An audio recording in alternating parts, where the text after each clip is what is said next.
आज हम दोस्तों एल्कोहल, फिनोल और ईथर में पीछे वाले पार्ट तक ईथर की विरंचन की अभिक्रिया कर ली। विरंचन की अभिक्रिया पढ़ेंगे कि ईथर है, ईथर में क्या है, ये आर समूह होता है। मान लेते हैं इस ऑक्सीजन परमाणु के दोनों तरफ क्या है, एथिल समूह जोड़ दिया और इस एथिल समूह पर मतलब एल्किल समूह का मतलब इस पर अभिक्रिया होगी और इसमें क्या होगा, CO बंध विदलन होगा। इसमें क्या होगा, CO बंध विदलन मतलब C और O के बीच में क्या होगा, बंध टूट जाएगा। कैसे टूटेगा वो हम देख लेंगे उसमें, लेकिन इसमें आप देखेंगे एल्किल समूह की हेलोजनीकरण की अभिक्रिया। लिखो, इसमें नंबर हेडिंग डालकर लिखो, एल्किल समूह की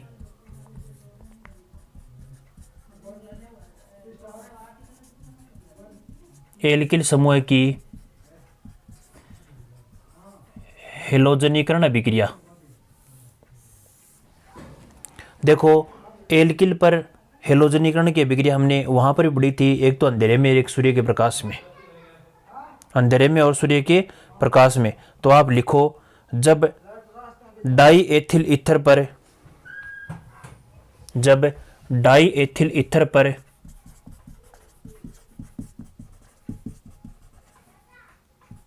क्लोरीन की क्रिया अंधेरे में करवाते हैं, क्लोरीन की क्रिया अंधेरे में करवाते हैं तो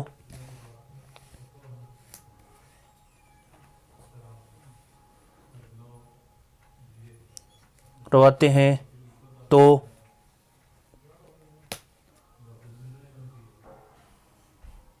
2,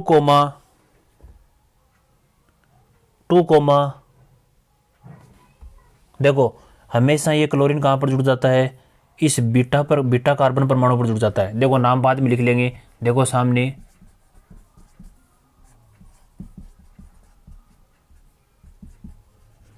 तो इसका नाम क्या होगा, यहां पर लिख देते हैं Cl। तो इसका नाम क्या होगा, नाम लिखो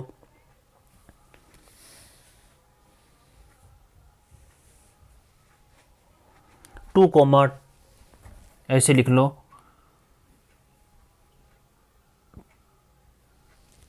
2, डेस डाइक्लोरो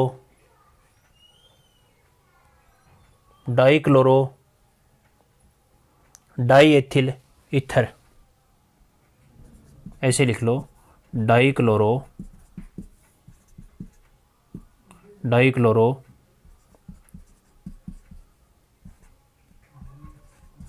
डाईएथिल ईथर, साधारण नाम लिख दिया। लेकिन उतार लो, ये उतारो इसके नीचे,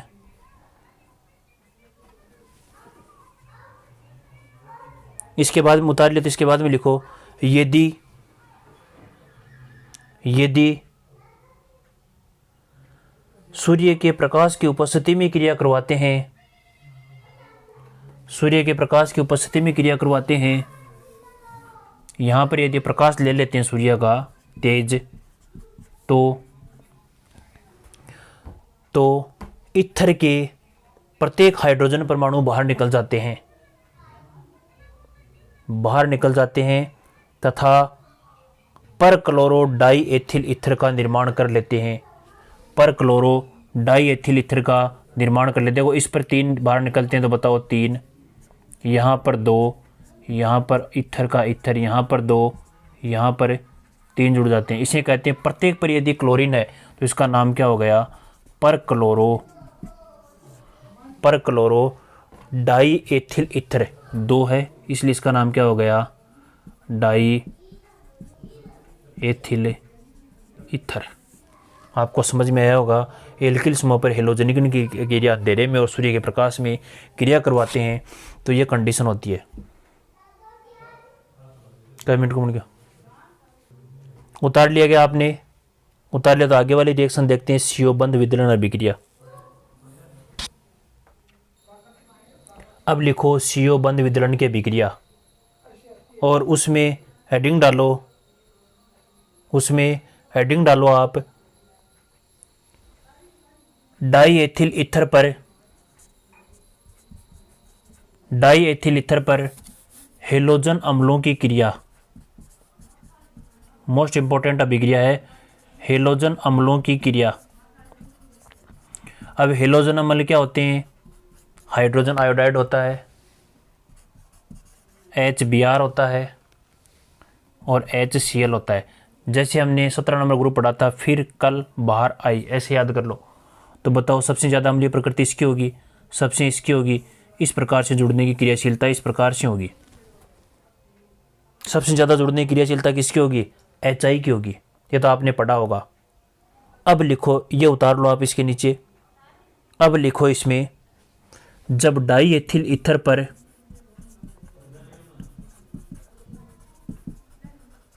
डाई एथिल ईथर पर हाइड्रोजन आयोडाइड की क्रिया करवाते हैं, डाई एथिल ईथर पर हाइड्रोजन आयोडाइड की क्रिया करवाते हैं, तो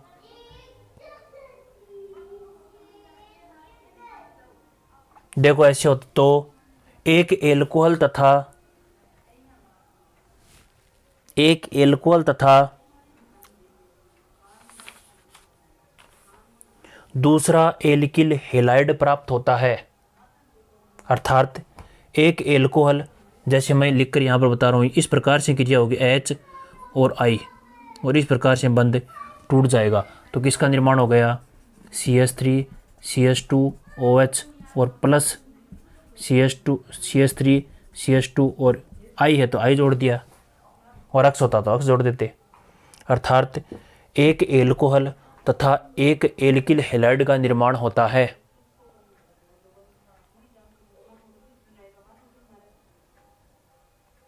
अर्थात डाई एथिल ईथर पर हाइड्रोजन आयोडाइड की क्रिया करवाते हैं, तो एक एथिल एल्कोहल तथा दूसरा एथिल आयोडाइड का निर्माण होता है।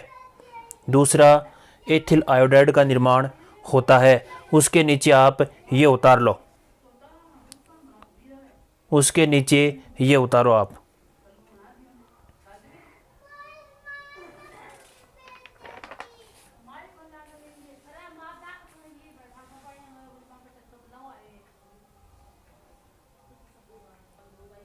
अब देखो दोस्तों, देखो इस विक्रिया को मैं आगे बढ़ाऊंगा। इस ऑक्सीजन परमाणु के दोनों तरफ देखो 1 डिग्री हैलाइड और 1 डिग्री हैलाइड है। इसमें देखो 1 डिग्री हैलाइड है, इसमें भी क्या है 1 डिग्री हैलाइड है।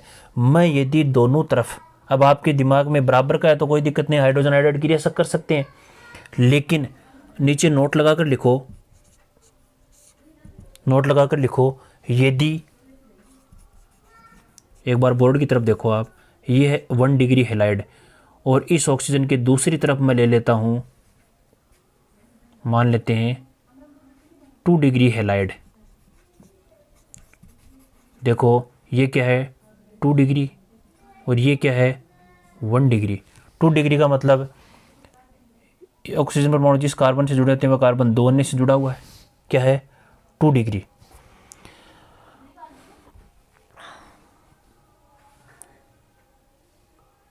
तो यही लिखना है नोट में, आपको यही लिखना है कि जब ईथर के दोनों तरफ एल्किल समूह जुड़े हुए होते हैं, उनमें एक 1 डिग्री तथा दूसरा 2 डिग्री हो या 3 डिग्री हो या 3 डिग्री हो। देखो मैं दूसरा और लिख देता हूं,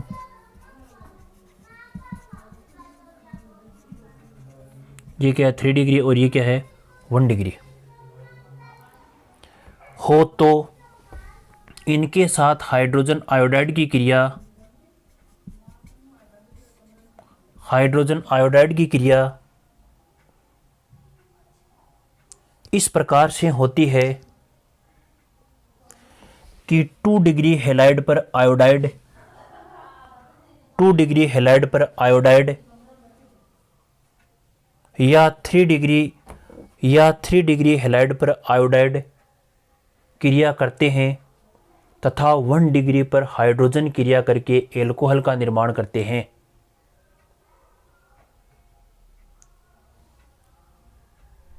वन डिग्री पर हाइड्रोजन क्रिया कर लेते हैं और एल्कोहल का निर्माण करते हैं। देखो अब ये 3 डिग्री है और ये क्या है इस प्रकार की देखो रिएक्शन कहाँ पर होगी, बराबर का होता तो कोई दिक्कत नहीं है। अब देखो कैसी होगी, इस प्रकार से होगी, इस तरफ तो होगा H और इस तरफ क्या होगा I।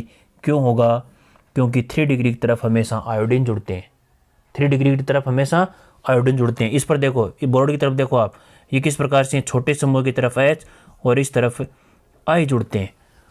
देखो निर्माण क्या हो जाएगा, ये हो जाएगा CH3 CH CH3, यहाँ पर आयोडीन जुड़ गया और साथ में एथिल एल्कोहल बाहर निकल गया। देखो इसी प्रकार इसमें देखो 3 डिग्री हैलाइड बन गया,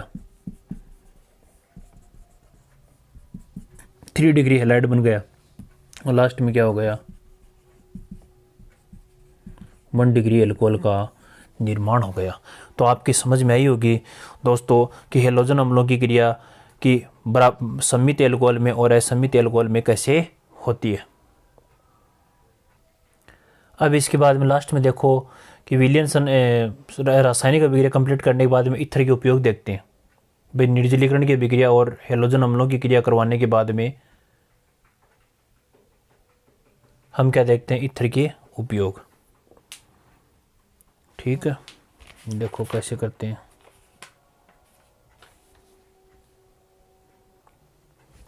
ईथर के उपयोग में आप लिखो,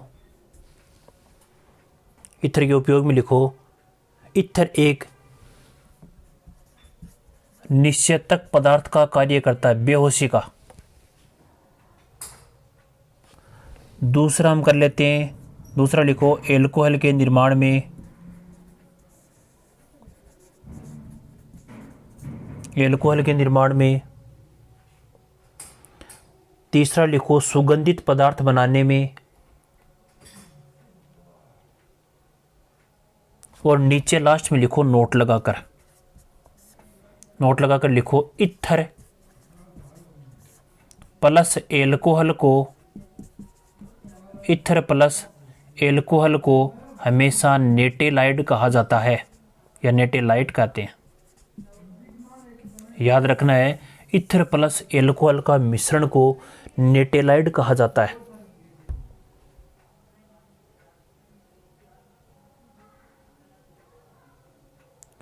अब दोस्तों आप एक क्वेश्चन लिखो जो फिनोल में आपको याद है, तो फिनोल में मैंने नहीं लिखवाया, अब लिख लो आप।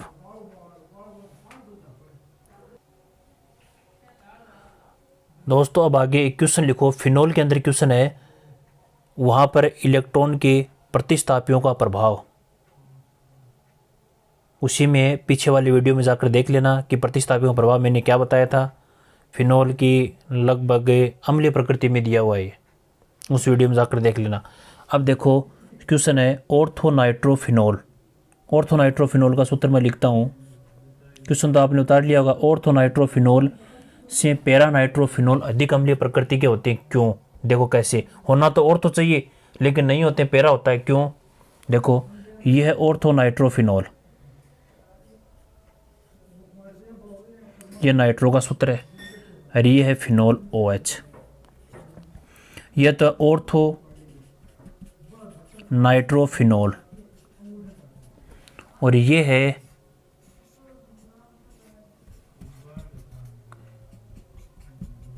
पैरानाइट्रोफिनोल। अब अम्लीय प्रकृति का क्यों है, देखो कैसे। अब यदि इसमें ऑक्सीजन परमाणु, ये ऑक्सीजन परमाणु इसके साथ बंध बना लेता है, तो बताओ हाइड्रोजन बंध है, ऑक्सीजन परमाणु के साथ H का बंध हाइड्रोजन बंध है। अब ये हाइड्रोजन बंध कैसे है, देखो इस बेंजीन समूह पर जुड़ा हुआ ऑक्सीजन, नाइट्रोजन का ऑक्सीजन परमाणु और एल्कोहल का H परमाणु के साथ हाइड्रोजन बंध बना लेता है। यह हाइड्रोजन बंध एक ही बेंजीन समूह पर जुड़े हुए परमाणुओं के मध्य है, देखो एक के मध्य है, इसलिए इस बंध का नाम होता है अंतः आणविक हाइड्रोजन बंध। हाइड्रोजन बंध, अंतः आणविक हाइड्रोजन, इसी के साथ अंतः आणविक हाइड्रोजन बंध बना लेता है। और इसमें क्या है, ये दूसरे परमाणु के साथ क्या बनाता है, हाइड्रोजन बंध बनाता है। तो आपका ये तो समझ में आ गया अंतर आणविक हाइड्रोजन बंध और अंतरा आणविक हाइड्रोजन बंध। अब इसका आंसर लिखो, आप ये उतार लेना साथ में, इसका आंसर लिखो। ऑर्थोनाइट्रोफिनोल में अंतः आणविक हाइड्रोजन बंध पाया जाता है, जिसके कारण, देखो यहां पर ये बंद हो गया, जिसके कारण H+ आयन त्यागने की प्रकृति कम हो जाती है। H+ आयन त्यागने की प्रकृति कम हो जाती है, जबकि पैरानाइट्रोफिनोल में दूसरे फिनोल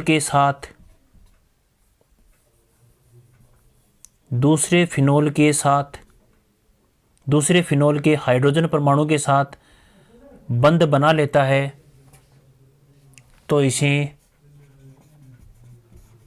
अंतरा हाइड्रोजन बंध कहते हैं।